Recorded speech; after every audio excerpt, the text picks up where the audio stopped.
Okay, this is my video of the Westinghouse WGen 7500 dual fuel portable generator.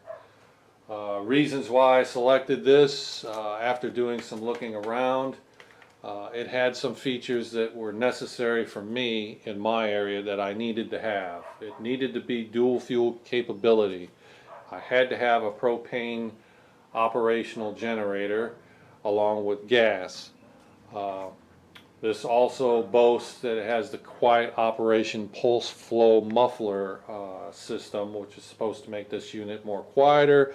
However, I have seen videos where they've done noise test decibel readings on it, and you can expect it's going to be in the 90 range as you're standing right on top of the generator. Step back about 40 feet and it's probably going to drop down to the mid 60s as far as the decibel reading goes. But we'll look into that later after I get a couple of days testing on this unit before adding on to this video and giving you my final thoughts.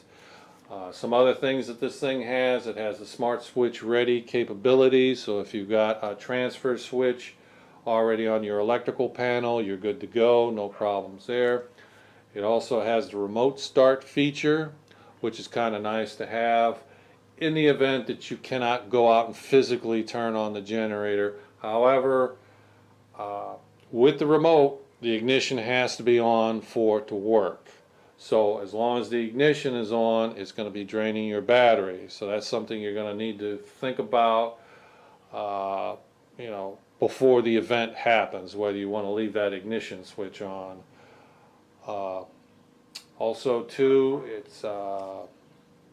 it's mid-size. I didn't want to get anything too far over the 10,000 wattage range, because then you're talking about a device that's going to chew up a lot of fuel in a very fast period of time. I needed something that is mid-range.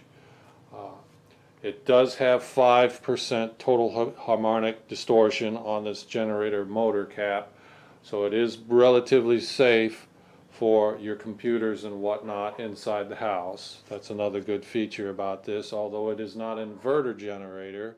The propane feature was very important to me because the last time we had an event that rolled through town, I live basically on a peninsula.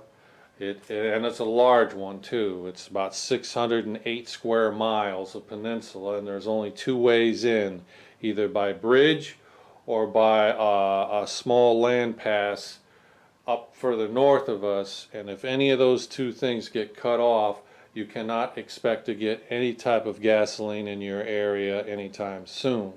That's why I wanted the propane feature. The last event we had that came through town, gasoline stations were out of fuel for 1 week prior to the storm even arriving. And then after the storm left, we were without gas for almost a month. So you're looking at 5 weeks minimum that we were without fuel of the gasoline nature. That's why it was very important to get a propane generator.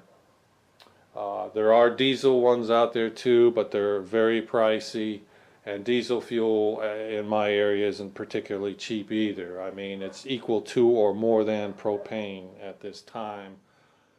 And before I finish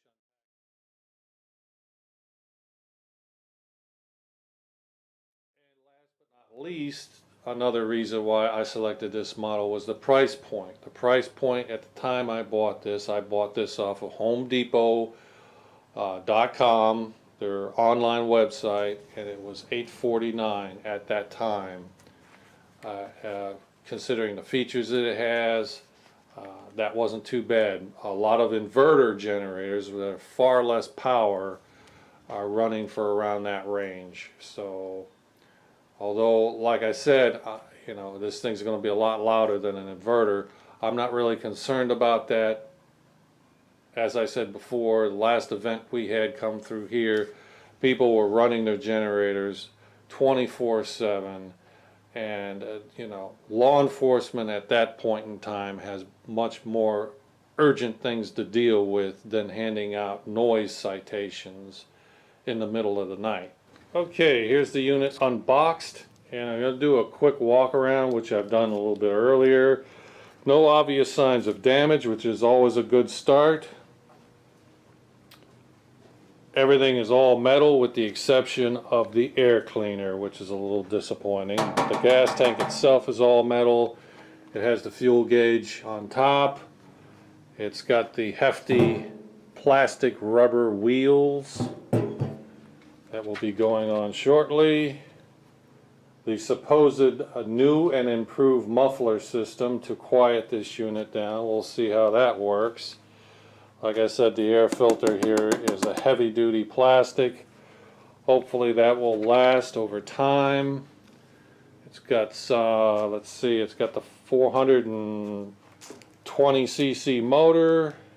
It's got the 3-year warranty with the hotline number right there in case you ever need to call for emergency situations. It's got the fuel change indicator there. It's got the multimeter there, tells you the voltage. It's got the ground neutral. It's got the transfer switch right there. And of course your typical outlets that you get with a size generator such as this. This unit requires a 10W30 weight oil. I am going to use the oil that it came with for the first 3 hours, 4 hours to break it in a little bit, change it out, and then I'm going to be switching over to a Castrol 1030 weight oil. Now on this battery here, this is a 12 volt, 9 all 10-hour battery.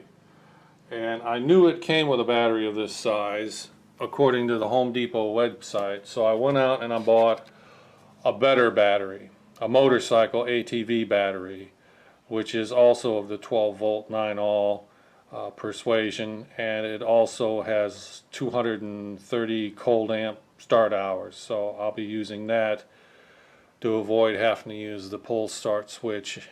But it is nice, it does have that feature in case you do lose the electric start capability. It has the pull start right here.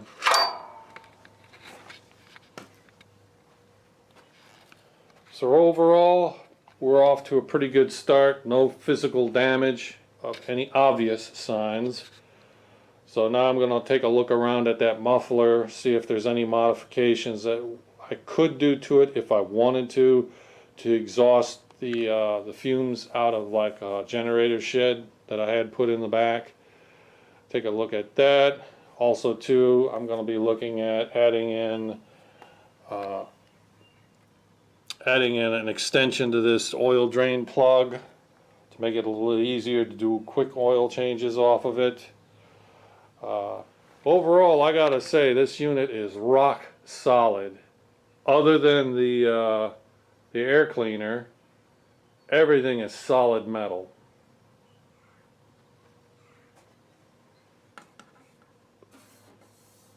Even this plate here is metal on this unit. Can't say that about the other ones.